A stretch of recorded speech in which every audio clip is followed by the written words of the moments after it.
Nigerians that were honored by the Nigerian Society of Engineers at Abuja. Well, how do I feel? Feel honored, but at the same time I feel that it is the beginning of greater things to come. Yeah, a lot of people say, oh, they are fulfilled. If you are fulfilled, then you will rest your oars. I'm happy with your work, and I feel well, that means some of the work we do, people are beginning to notice. And for that, I'm grateful to God. And I see this as a challenge to greater service.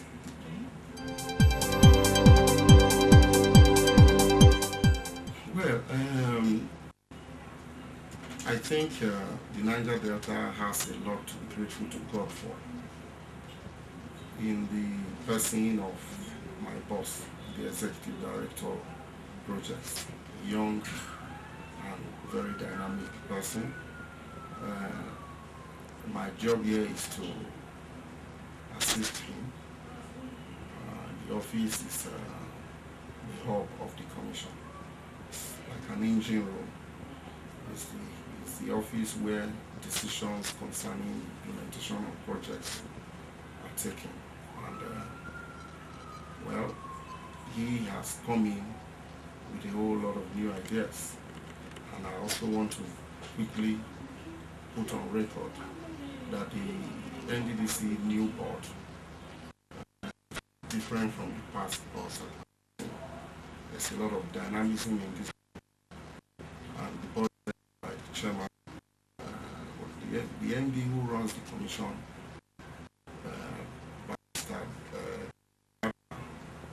is a motivator, and he's charismatic. He sets the pace, and all of us here walk in the pace that he has set. And he has created an environment where competence, where expertise, come to play, and the project has actually, taking advantage of this environment that the MD has created to achieve some of these achievements you're talking about. My part, as a technical person, I've been an engineer for over 25 years, and all I do is engineering. It's something I love, so I've been in the commission since 2002. The experiences I've gathered all this period, I've worked as principal manager, I've worked as assistant director in project monitoring and supervision, and I've also worked as regional head in project monitoring and supervision. So the experiences, the hands-on experiences, have contributed a great deal to the little achievements I've been able to record in the office of the Executive Director of Projects. Yeah, see, engineering is an international profession. It's not peculiar to Nigeria alone. It's an international profession. Engineering activities in Nigeria have actually been more or less coordinated by the Nigerian Society of Engineers. The Nigerian Society of Engineers itself was established years ago. As a matter of fact, it was established in February 1958. It was established in February 1958 in London. A group of young engineers that were all established it, and see today it has grown, and it's reached a stage where, for instance, people are now being recognized as fellows. Engineering is about building. Nigeria is a developing country. So Nigeria actually is in its building stage. So you can now understand if engineering is about building, then Nigeria is a developing country that is in a building stage. Then you see that the hub is right with the engineers.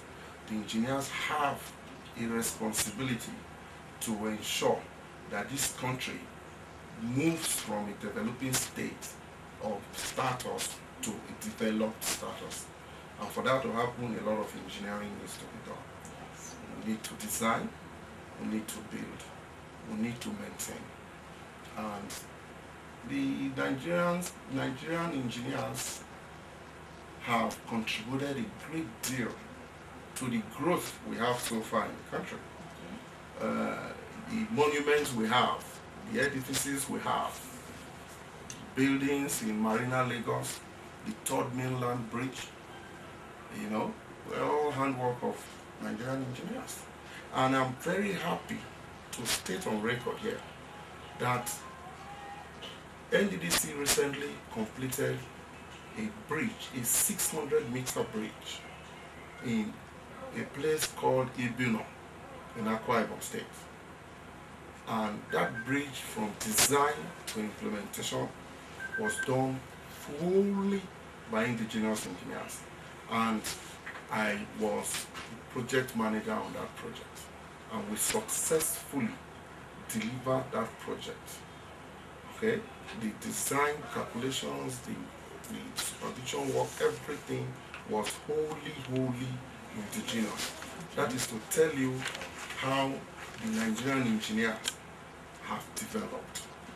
That project is ready, fully ready, 100% completed, and is awaiting commissioning by the President and Federal of the Federal Republic of this country. So, have the Nigerian engineer done well? Yes. Is there still more to do? Yes. It's a curve, and we are learning the curve. And I know with the right atmosphere, with the right setup, the Nigerian engineer will compete favorably with his counterparts anywhere in the world. Well, I'm happy you use the word challenges. Yeah. Challenges come so that people will learn how to overcome the challenges, and when you learn how to overcome a particular challenge, it becomes part of you. Yes, the Nigerian engineer is challenged. We are challenged. Our major challenge is technology. You know, we are in the third world, we are normally referred to as a third world country. I think that name derives from relative backwardness in technology. You know, in other spheres of the world, people are already thinking of how to live in space. Okay, but we are here still grappling with development. But yes, we have technology challenge. We also have challenge of education.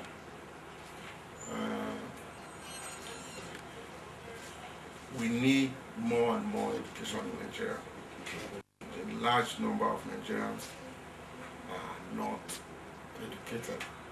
Okay, I'm talking of not just education in formal terms, but general education.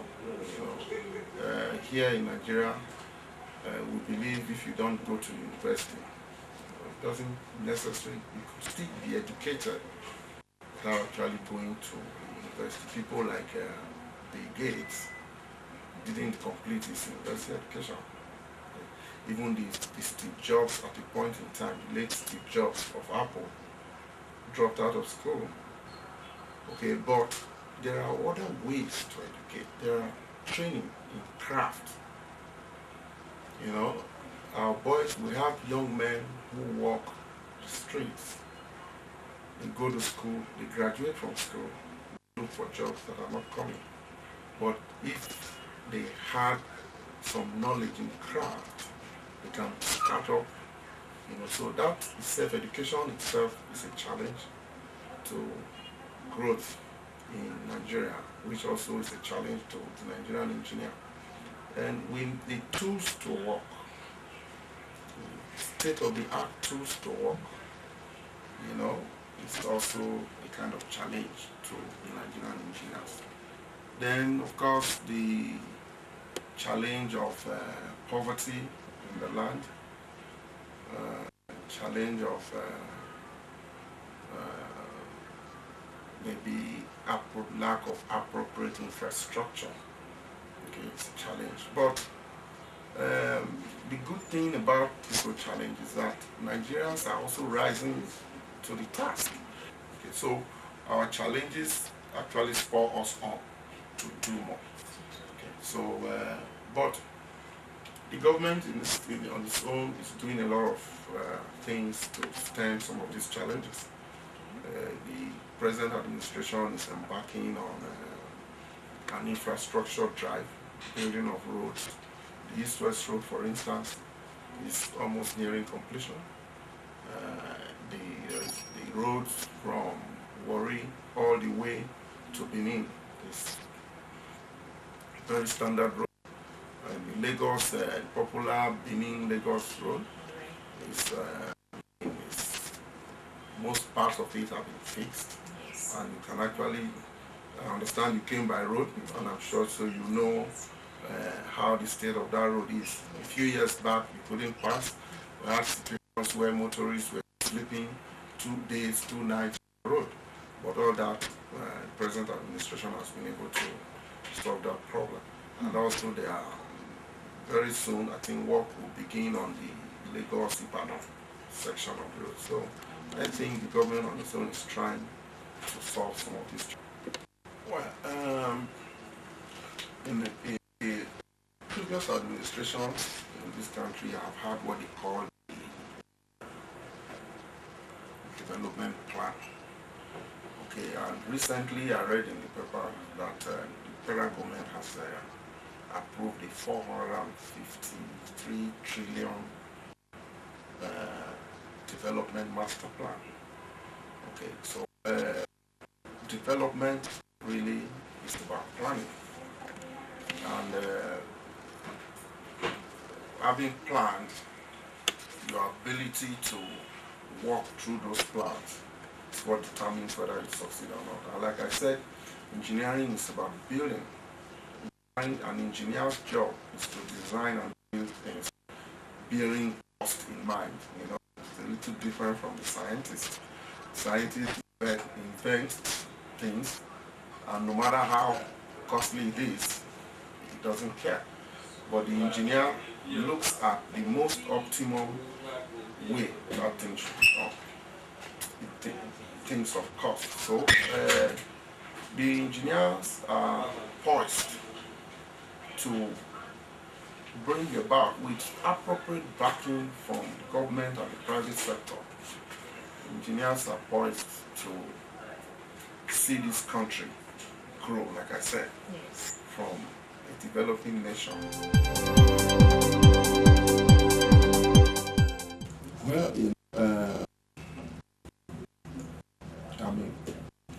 civil science,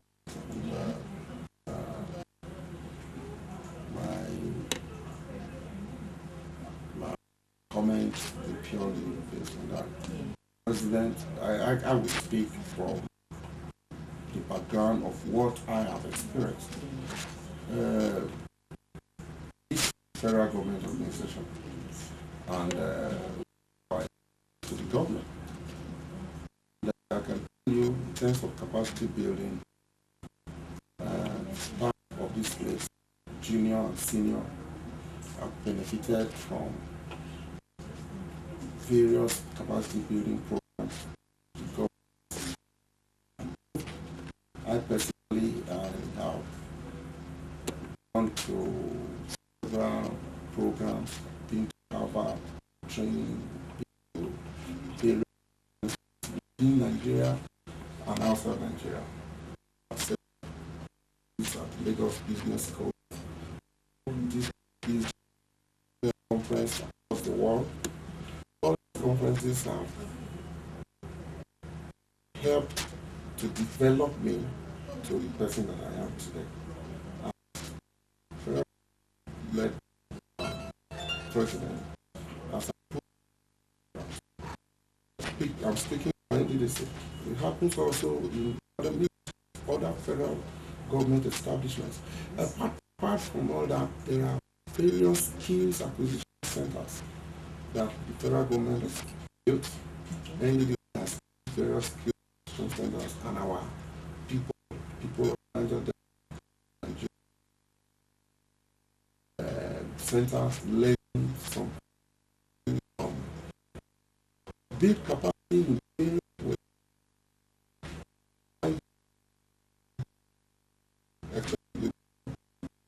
building